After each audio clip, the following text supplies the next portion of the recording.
Hey guys, welcome back here to my channel, and today to part 2 of Tropic races. If you haven't seen part 1, I'll put a link on the screen now. Be sure to check it out, and while you're at it, hit the subscribe button and give me a thumbs up for this video. I really do appreciate it. And also, you can join me now on Patreon for €3 a month, where you get behind the scenes looks at my things that I'm doing and also early access to my videos.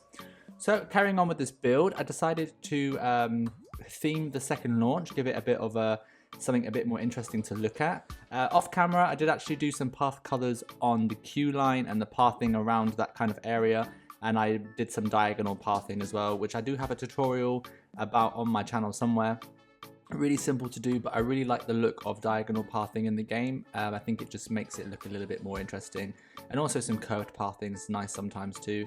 So I just did that around the queue line just to make it look a little bit better, and added some green path covers in the center of some of those path areas to kind of make like a planter area. I'm deciding at the moment whether I should leave them empty or not, so I'm going to get onto that later on. Right now here on that launch, I've just done some race kind of black and white track edging along that launch there. And I'm just going to do some fencing along the sides. I've just tilted them out at an angle using Freedom 2000, which I think looks really cool. And I'm just going to decorate that with some flags, etc. I've done some catwalks there as well down the middle, which I think gives it that realistic look. I'm probably going to go back in and add some like mechanic stuff, like some cables and things underneath, just to give it that extra little bit of detail. But I'll do that at a later point. So this launch kind of goes out onto water. I did talk about this briefly in the last episode. So I'm thinking of doing like some trigger effects, like water splashes as the trains kind of rush past this water area. And as well, I'm going to do this big like waterfall tropic area with all this foliage, which I'll get onto in the second part of this video. But I'm just putting down some flags now on either side of the track and using the colors that correspond to each track. So obviously the orange and the yellow on one side and the blue and the purple on the other side. And then in the center of all the curves on this coaster, because it has like a figure of 8 style layout, I'm going to do like this kind of planter thing as well. And again, using path covers, coloring those green and just kind of filling in those. And I think I'm going to leave those bare and have foliage around the outside, just to kind of give it a bit more clarity. I've been really thinking about whether I should fill in the centers of these with plants and stuff. I'm really not sure. I think it looks better without. But with the bit in between the queue line, I'm not sure yet. I'm going to play around with that and see what looks best. So going ahead and doing one of my favorite things, which is custom supporting. I actually really enjoyed supporting this one because of the dual kind of aspect to it. I could do kind of supports that join up. As you can see that on like the final kind of 0G roll over the station, I did these joined up supports. But yeah, I'm going to do the same here on this curve. So I'm laying up the supports in line with each other around the curve, and then I'm going to join them up. And then I was thinking about putting like an extra like extended bit popping out the edge, and then I can attach flags or something to that to give it a little bit more style. I also really enjoyed Dan's supports that he did last month on the Kong map. He did like these ropes around them and stuff that looked really, really cool. So I'm thinking about trying that out and maybe adding some ropes to these supports or something to give it that tropic look. Really inspired by that. I was also really inspired by Robo Flamingo. He did some trigger effects on his map last month where he had sand kind of kicking up behind the train as it kind of went over like sandy areas. And I gave it a go on the launch here, on the second launch. So as the train kind of goes down, it kicks up sand behind the train, but I just didn't. It was so minimal, you couldn't really see it. And I tried coloring the fog I used for it in like a sand color, and I tried doing it darker and lighter, but it really wasn't very noticeable. So I've left it out. Maybe he did it in a different way on his map, I don't know, but it was really cool. So that was a cool little detail that I could have added in. It just didn't work out for me. But I've got trigger effects in other areas of the map, of course. I've got the race lights at the beginning of the launch, on the very first launch, which go, you know, red, red, red, green, of course. And then also I have water splashes as well, which I'll be putting in at a later date on the water area. But it's really coming together now. I can kind of see which direction I'm going in. I'm just going to do the fences now on the queue line. So I've got one queue line lower down and one slightly higher up. And yeah, I'm going to put some canopies and things over certain parts of that to protect the queue from the track above. I'll do some nice kind of queue lighting, add some TVs of course for the people waiting in line. And I really like how the queue kind of slightly goes out over the water as well. I think that looks really, really neat. So the entrance of the ride there is kind of coming out underneath the track that goes above, and I'm going to go and do like a really cool entrance in a second. which I was really looking forward to doing. I had the idea in my head from the very beginning on what to do with this entrance, and so I was really looking forward to getting around to it. I just wasn't sure where to put it, but now I have the perfect place. It is on the diagonal, which makes it a little bit more tricky, but I've got Freedom 2K installed, so it should help out a little bit. So I'm going to do the coloured squares that correspond to the track colours, so you know which side you're queuing up for. And then I'm going to take the Jeep, which is like a reference to like the train on the track for like the Tropic races. And then I'm going to do them on either side, kind of facing each other.